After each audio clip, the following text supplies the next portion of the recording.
We are now going to come to questions for the Prime Minister.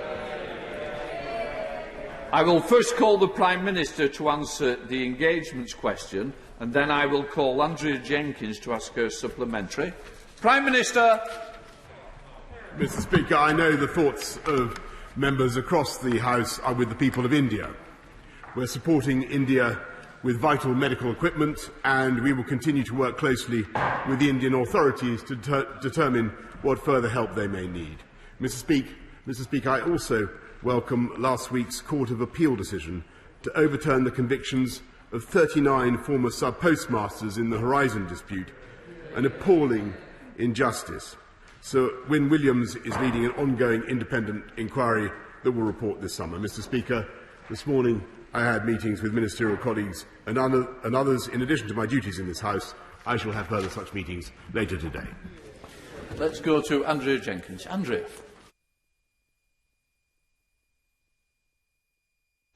You're on mute, I think, Andrea.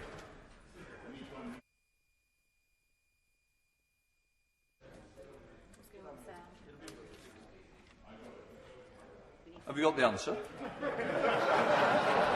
Tell us more about PMQs. I'm sure the Prime Minister knows the answer. Prime Minister.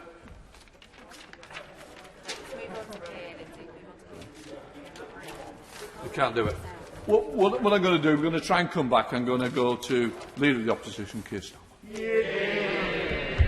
Thank you, Mr. Speaker. Can I join the Prime Minister in his remarks about the humanitarian disaster we're witnessing in India? I know the UK has already committed some support, but given the scale and gravity of the disaster, I hope the Foreign Secretary will set out today what more the UK will do to help the Indian people in their hour of need. Can I also join the Prime Minister in his remarks about the Post Office case and ongoing injustice?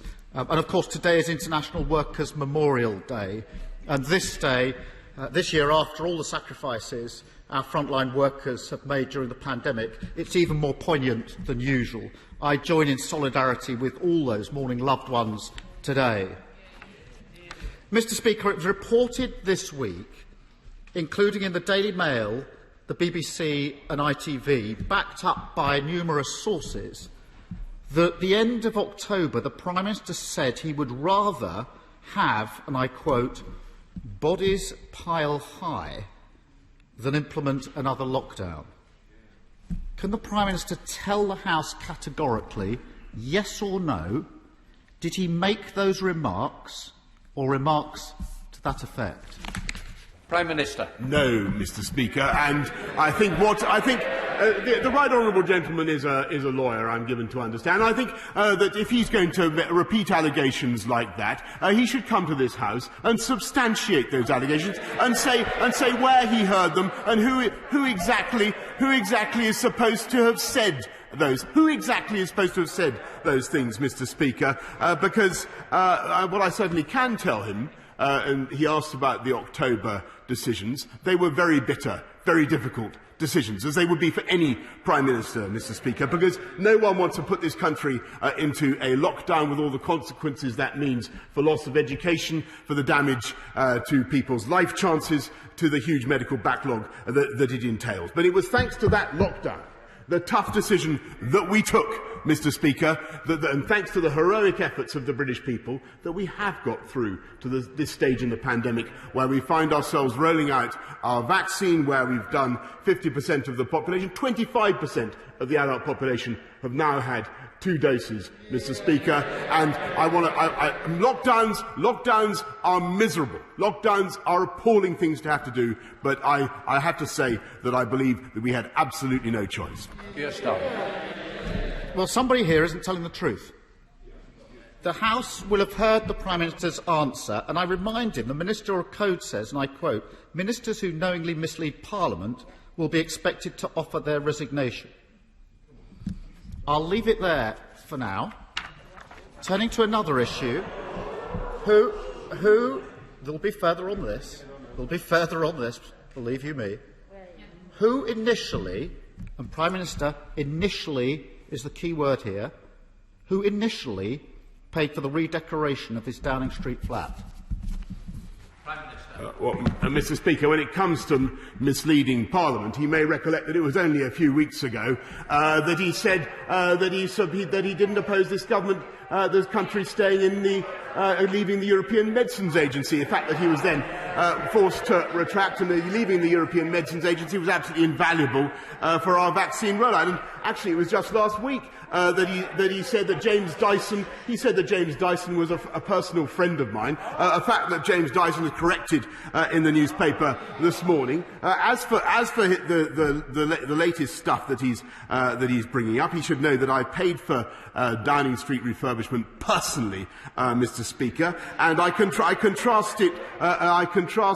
Any further declaration that I have to make, I will, if any, I will be advised upon by Lord Guide. But if he talks about housing costs, Mr. Speaker, then the people of this country can make their own decision in just 8 days' time, because on average Labour councils charge you £93 more in Band D, the Conservative councils, and Liberal Democrat councils charge you £120 more. That, I think, is the issue. That, I think, is the issue upon which the British people would like him to focus.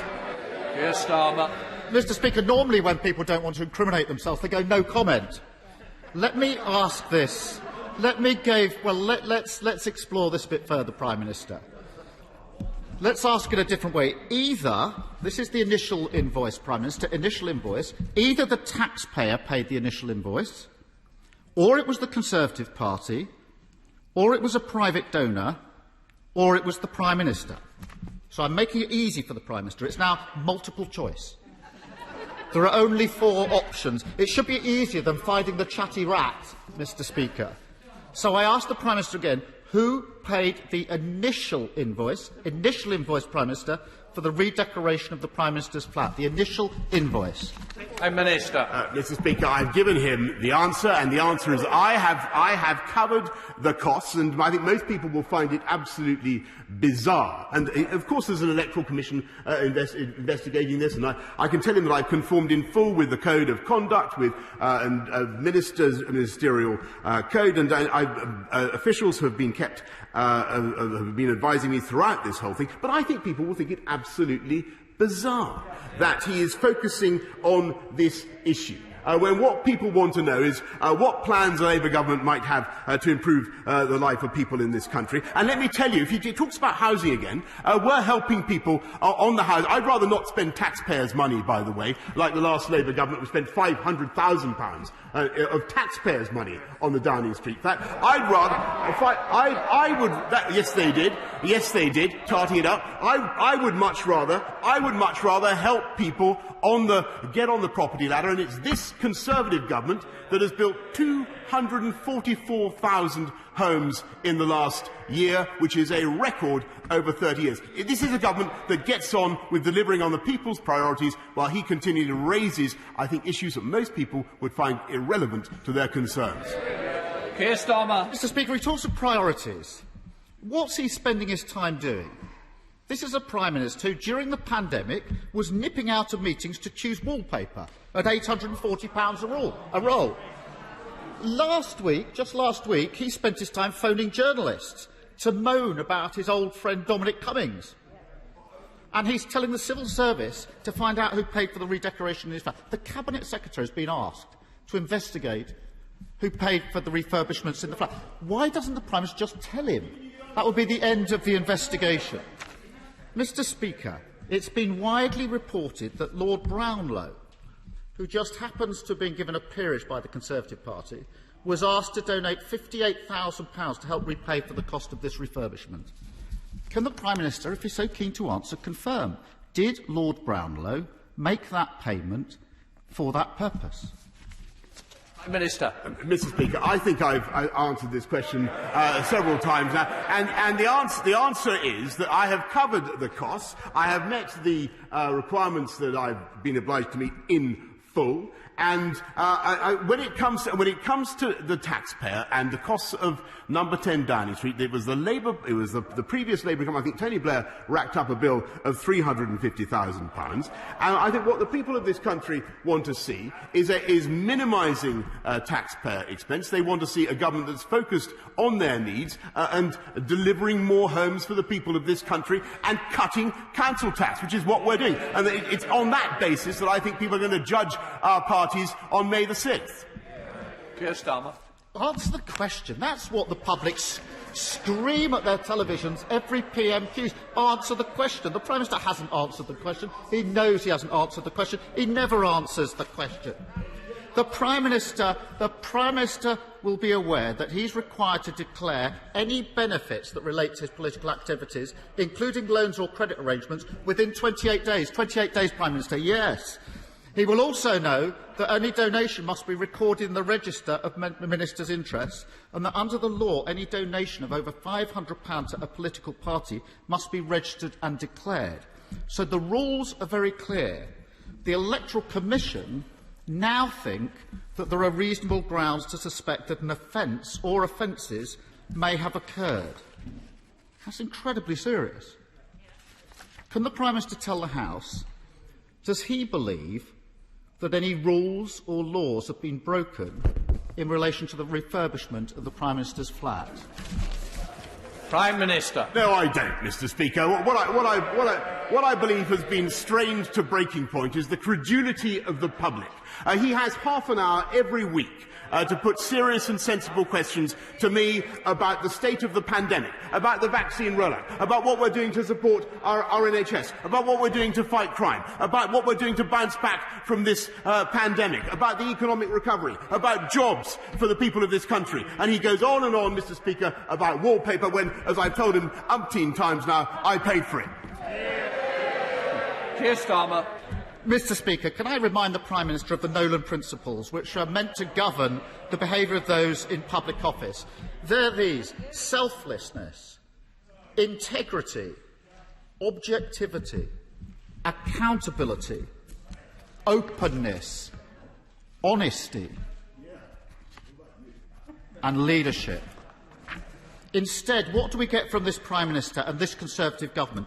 Dodgy contracts, jobs for their mates, and cash for access. And who's at the heart of it? The Prime Minister, Major Sleaze, sitting there. Mr. Speaker, meanwhile, he talks about priorities. Crime is going up. NHS waiting lists are at record levels, and millions of people are worried about their jobs, including Liberty Steel. Mr. Speaker, don't the British people deserve a Prime Minister they can trust and a government that isn't mired in sleaze, cronyism and scandal? Mr. Speaker, last week he came to this chamber and he attacked me for talking to James Dyson about ventilators, where we're now sending ventilators to help the people of India. And the following day, Mr. Speaker, the Labour front bench said that any Prime Minister in my position would have done exactly the same thing. It wasn't only a few months ago that they were actually attacking Kate Bingham, saying she was a crony when she helped to set up the vaccine task force that delivered millions of vaccines for the people of this country, Mr. Speaker, and helping us to get out of the pandemic. This is a government that is getting on with delivering on the people's priorities. We're rolling out many more nurses, 10,000 more nurses in the NHS now than there were this time last year, 8,771 more police officers on our streets now than there were when I was elected, including tougher sentences, Mr. Speaker, for serious sexual and violent criminals, which he opposed, Mr. Speaker. We're getting on. And by the way, I forgot to mention it. Last night, our friends in the European Union voted to approve our Brexit deal, which he opposed, which enables us not just to take back control of our borders, Mr. Speaker, but to deliver free, which it does, which he fervently opposed, enabling us, amongst other things, to deal with such threats as the European Super League, Mr. Speaker, but it enables us to deliver free ports in places like Teesside, and above all, taking back control of our country has allowed us to deliver the fastest vaccine rollout in Europe, as he well knows, Mr. Speaker, which would not have been possible if we'd stayed in the European Medicines Agency, which he voted for. Mr. Speaker, week after week, the people of this country can see the difference between a Labour Party that twists and turns with the wind that thinks of nothing except playing political games, whereas this party gets on with delivering on the people's priorities, and I hope that people will vote Conservative on May the 6th.